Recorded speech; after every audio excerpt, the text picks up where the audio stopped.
Welcome once again to the Friday edition of Kadampig Mo, and this is Dr. Pauline Tan Ngo.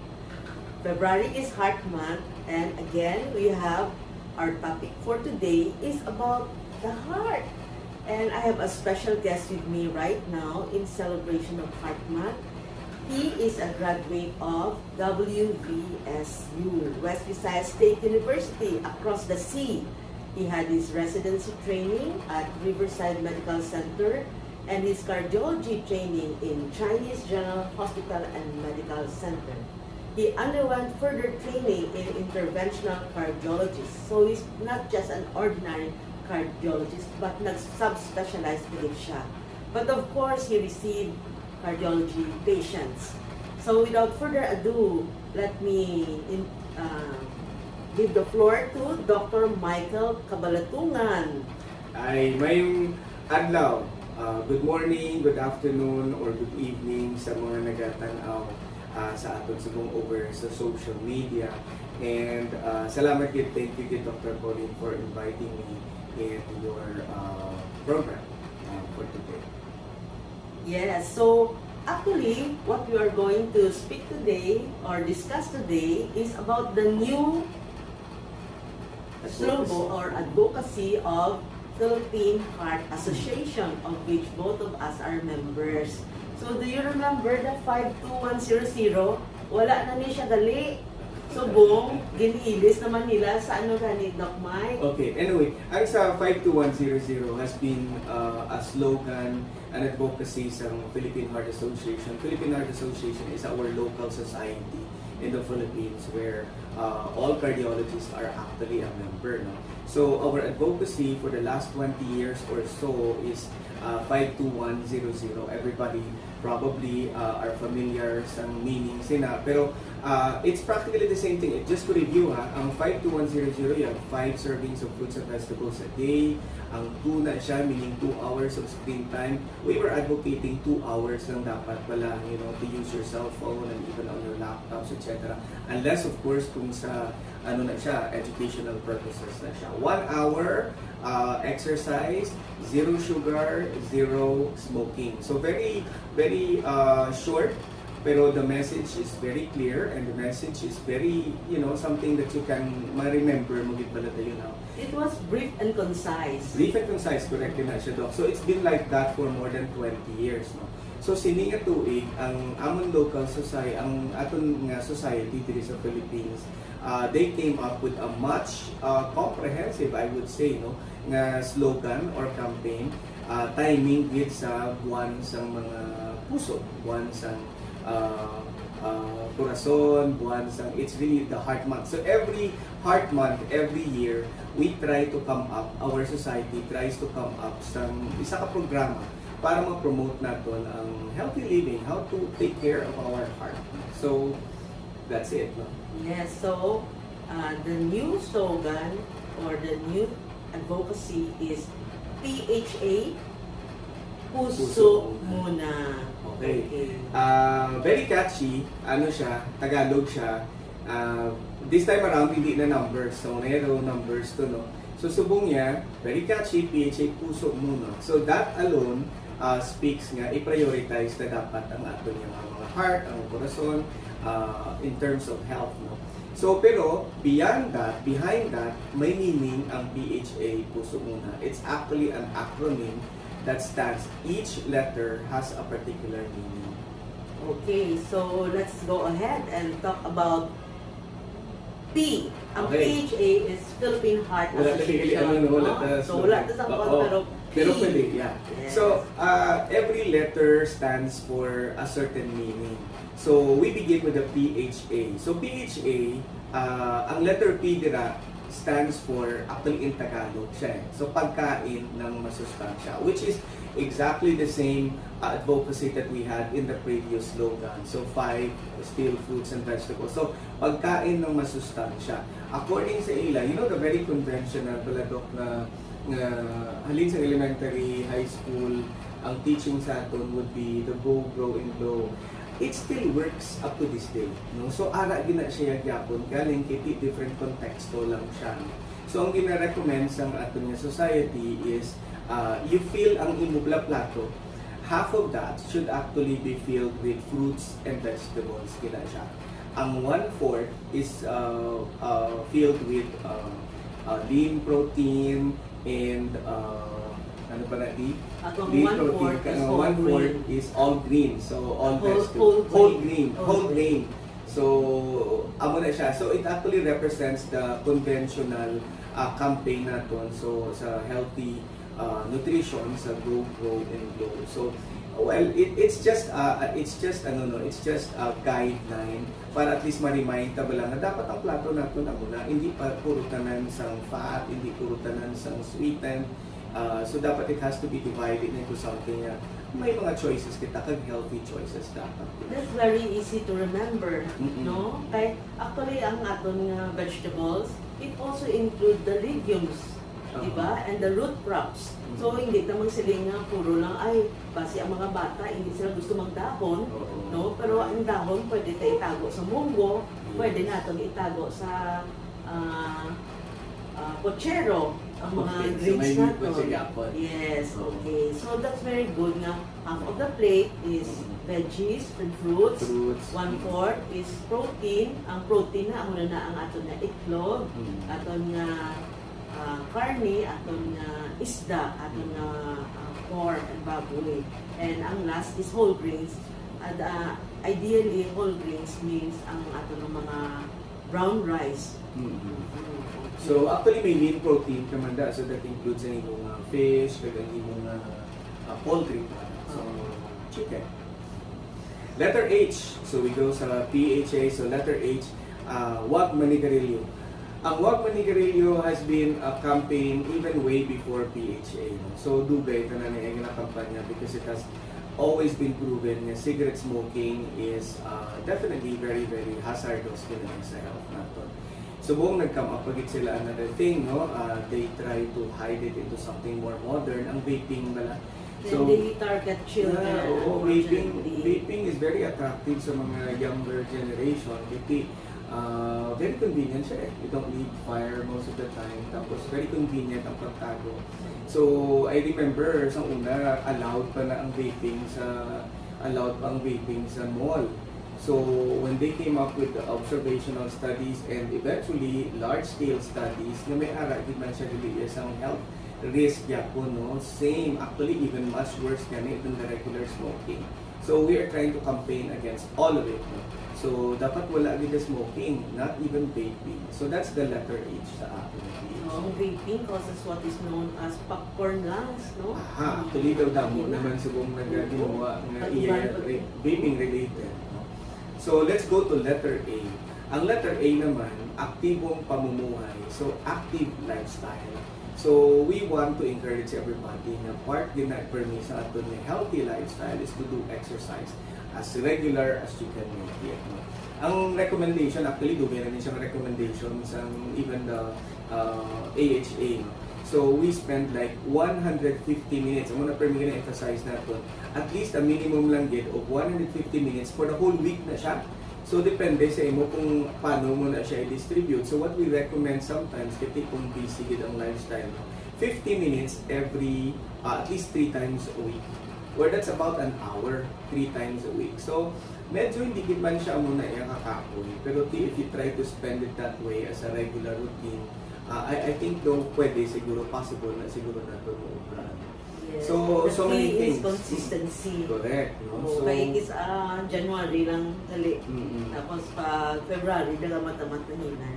Okay, so actually, ang exercise pala, hindi man na kinanglan yung katukid sa gym. Hindi man kinanglan niya that you have to really go for a marathon or go for, a lot of activities at home are a form of exercise, no? Ang household chores, form of exercise na siya. Doing gardening, form of exercise na siya. Actually, ang gina-recommend pa nila is about 5,000 to 6,000 steps every day. So if you have a smartwatch, puro naman ka sa mundo halos ka na may mga smartwatch na, no? It does count your number of steps. And it's very interesting if you become quite conscious with regard sa yung number of steps every day. So that encourages you to actually do your own physical activity. It doesn't have to be sa gym gear or doesn't have to be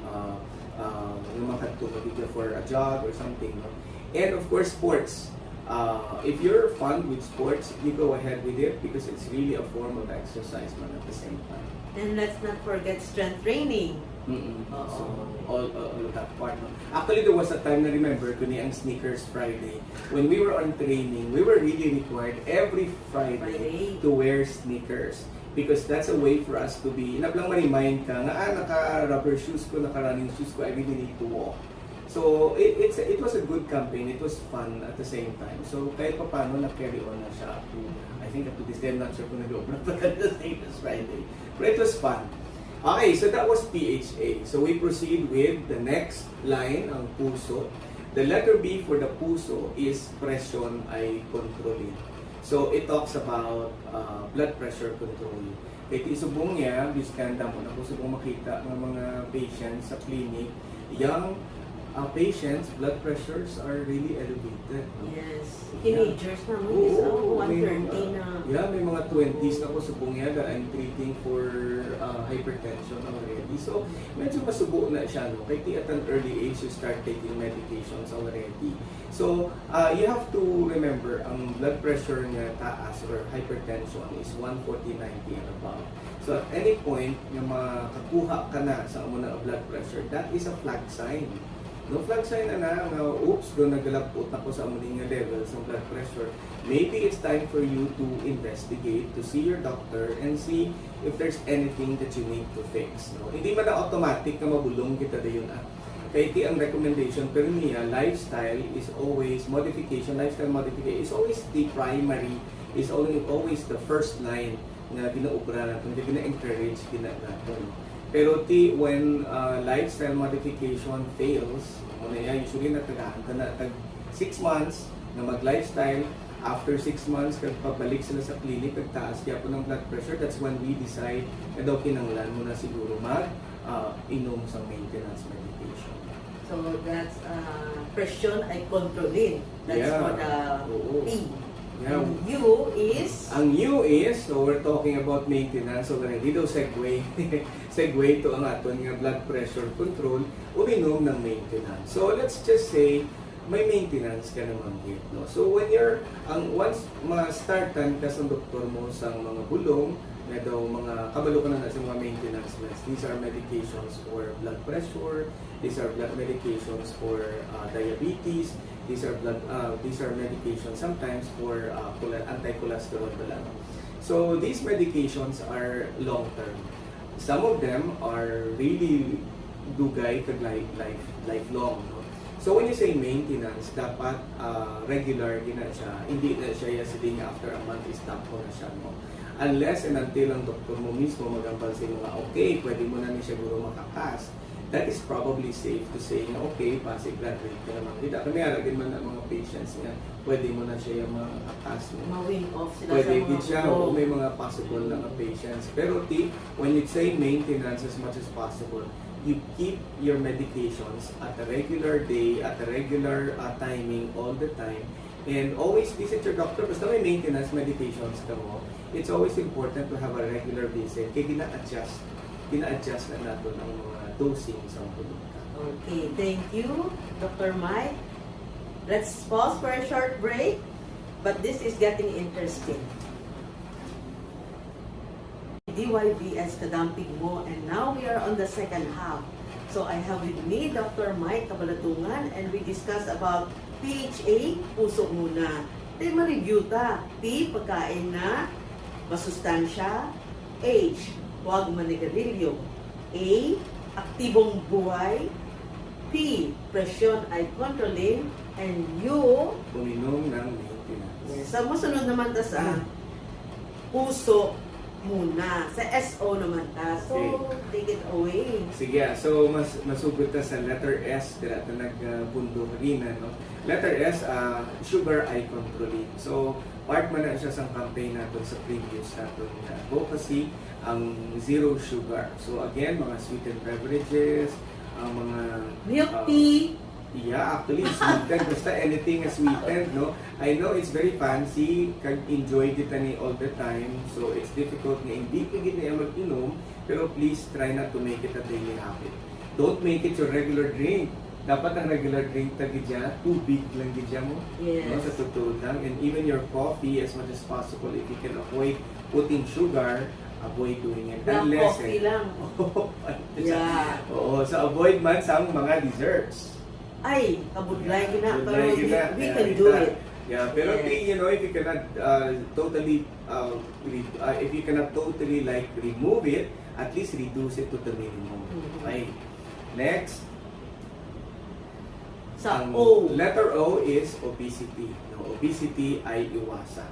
So, do kadamo na ginana sa mga tao nga daw medyo overweight na. No? So, ga-avoid kami na sa mga teenagers na mga label sa obesity. So, ginatawag namon ABCD. Okay. Acute, May acronym ka mo eh. No? adiposity, Oo.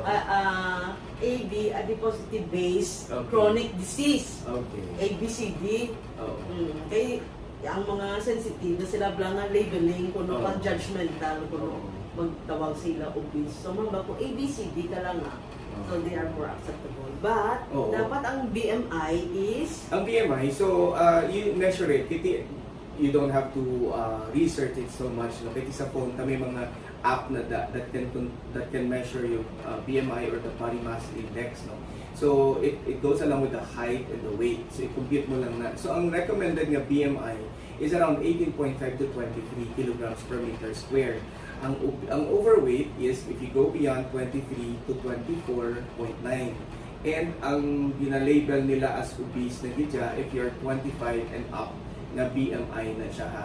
Tapos ang waist circumference pagid, I think this is a lot simpler siguro. Sa mga babae, if your waist circumference is over 31 inches, medyo may sinyales na for obesity. Ang sa lalaki naman is 35 inches. So when you have, very simple lang yun na saya, get a tape measure and then try to measure your waist circumference to begin knowing kung diin ka na yung mga category. So if you're beyond 35 for men and if you're beyond 31 sa babae, I think it's better to go to your doctor and see kung obese ka gano'n. although just a reminder that the BMI is just a gauge. Sometimes a person can be healthy like mga muscle builders, Oh, yeah. bodybuilders, no? Heavy They sila. heavy sila, pero they're still. So, ang That's waist, all. very good. Ang waist na. Mm. Ang waistline, at ang may It's a ratio, preliminary. Oh. but it is a good gauge. So, to screening check. lang siya. Yes, screening lang siya. Ha? How about M? Okay, so tapos na ta sa PHA and puso. Next, we go to the word muna. So we start with letter M. So kung gina-recommend ng nila is matulog kuno ng kompleto. So wow, this is something na daw gilgit kami ni tanan. Especially doctors yeah, and oo, nurses. we cannot really control Oo. the time. Wala, no? Pero ang recommendation nila is 7 to 9 hours of sleep every night. Inaya para to protect your heart and at the same time improve the mood. Actually, kapati ko na, no? Oo. When you have a good night's sleep, ito ka namin, ginayas ang mood mo the following day. Memory is very active and it's very clear pag maka-decide ka properly. So ako it's a testament for me that if you do get a good night's sleep, doon ka namin, just ang imong work the following day. No? And at the same time, they're saying kung ang tulog mo is less than 6 hours, or even more than 9 hours. Grabe kung masubrahan ka manggili sa tulog, delikado man siya. No? So, those are the things that you need to be aware of. No? Sometimes, ako hindi man na sila nga, dapat adlaw-adlaw kita. Namin talagang adlaw-adlaw mo na. No? Galing things, sometimes hindi mo gina makontrol. As long as you recover the following day. Say for example, kung nakulangan ka sa tulog, subong, kung the following day, pawik ka siya, I think that should still be suffice. No? So, Yes. enough na lang yapon. So, kabalo ka na ang big brain ta, which is Mhm. our cortex. It is in charge of our executive function like memory, analysis, judgment. Nag-strain siya with lack of sleep. And our emotions, ang small brain, gana enlarge. That's why irritable ta, moody ta, lasing ta mahangin. I think it's a way man siguro of saying we all need to recharge. Ang mga cellphone ta gani kina-recharge ta, so ang lawas ta actually the same na. So let's proceed sa next letter sa word muna, letter U. umiwas sa stress ba ang ginigurong pinakabudlay. Tanaman ta stress. No, ang magiging no? pinakabudlay Oo. sa tanan. I don't know. It's really up to you how you define stress actually, no? How it actually affects your day-to-day activity. Kasi everybody reacts differently Vijaya, when it comes to stress. Ako I always tell my patients, stress is part of life. You cannot really get away from it. I think we need to embrace it at some point. It's a way for us to really test ourselves at the same time to really improve ourselves if we have these things. No? So ang ano lang ginadaya sa stress for me is diskarte. How you handle it means a lot.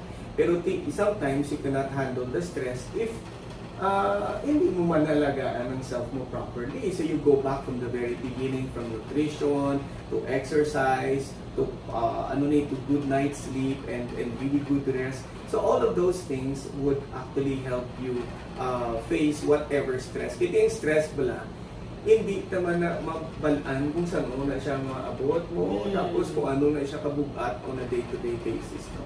Pero again, there are ways in order to alleviate. May mga ways na. So again, discarte lang na that part of it is exercises. Damo sila actually ginahambal kung how do you do that. No?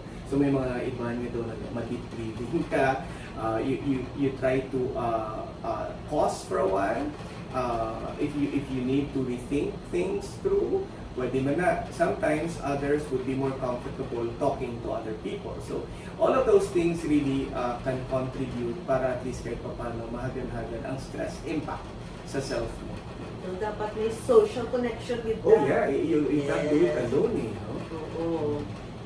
So let's go to the letter M. Isa pa gid. So no to alcohol. Do you remember before it was campaign by actually WHO dito before nga it's okay to take red wine. So ang campaign to nila was like 1 to 2 small glass shots na for men and 1 small glass shot for women. So bunya they changed the recommendation.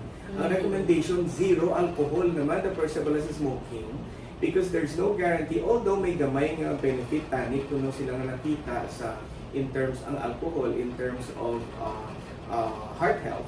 Pero ang effect galing sa alcohol sa iban nga parte sang organs, sang lawas naman ang medyo dira naman sila nag-worry. So it's like, you're taking care of your heart pero mag-take ka sa alcohol kag may diferensya kagali sa liver, so problema man siya. So subong they changed the recommendation, nagambal sila nga 0 alcohol na gid regardless what type of alcohol that is. As long as it is alcohol, they don't recommend it anymore.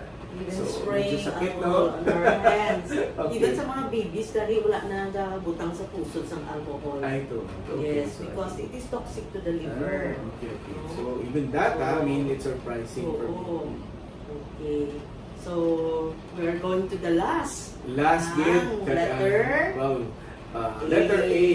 Ang pinaka-favorite sa Pinoy. Okay, because inilang niya ang picture actually, ginatanaw naman ng picture, it's lechon. So, diriya sa Pilipinas, gadaan niya, you cannot really celebrate a certain festivity, ay siya. So, it's always like the prime menu on the table kung maghambal ka nga ma-celebrate ka about something. Pero, again, ang aton nga advocacy is letter A stands for ayawan ang cholesterol. So what else? What better way of describing or giving us a good idea what a cholesterol is rather than putting a lechon at the table. So that's something. So aside from the lechon thing, all the other all the other restaurants today, hindi pa dasigay ang pag-prepare some food. Grabe git ang fat content. No? So even the burgers, most of the things that we eat sa mga restaurants are all fried.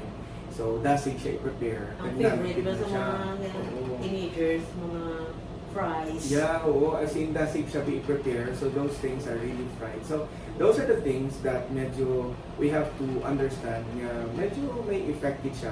Very, very big effect siya sa health. So that's something na gusto sa ating society. Please avoid cholesterol already. Because whatever you take today, hindi na siya madula, ga-deposit na siya sa ating mga kaugatan sa lawas. time will come when you turn at a certain age, you would be surprised ang nadipo. The bank, kulang na mo. Ang na-deposit mo, ara na siya ay it's time for you to really withdraw it already. Pero unfortunately, hindi siya malipayan yung pag-withdraw. No? So, problema gina, no? It causes the stroke, it causes heart attack, it causes some cardiovascular problems in the future as you age. So, muna gani nga na siling naton, no? Everything is permissible, but not all is beneficial. Yeah. Everything has a consequence. May consequence din. So, ang siling to nga PHA, puso muna. Ang S, ano to gani ang S naton, PHA, pagkain na masustansya. A, huwag manigarilyo. A, aktibong mamumuhay. Tapos P, presyon. Presyon ay kontrolin. U, uminom ng maintenance. Ang S is actually sugar ay kontrolin. O, obesity ay iwasan. M, matulog na kompleto. Tapos U, umiwas ng stress. And N, no to alcohol. A, ayawan ang cholesterol. But actually, ang nila, it's not the cholesterol itself, but it is the inflammation that causes our cholesterol to go high, no? So, ang root cause kita. So, I'm so glad that you're able to come and share the new advocacy of PHA. PHA, Puso Muna, and it is also found in the Facebook page. Oh yeah, it's in the social media already. If you search it, media. even if you Google it, makita mo na siya. No? It's a long slogan. It's a long advocacy. Pero when you think about PHA, Puso Muna, I mean, it speaks about one thing lang yun. So a way to protect the heart. So these are the ways by which you can actually really help and protect the heart. Para at least healthy man ang ang living natin. And we could live long actually with a quality of life. So we want to thank Dr. Michael Cabalatungan. He has his clinic here at Riverside. Room 5. Yes, room 519 of Just the one Medical floor Arts from- Building. And we're so glad because may cat lab na ang Riverside, Oh, yeah. and may mga cases na tangan, we don't have to go to Manila. Yes, We tama. can do it here. So, God bless everybody, and I'd like to end that guard our hearts, for it is the wellspring of life. God bless you all, and see you next Friday. Happy Heart Month!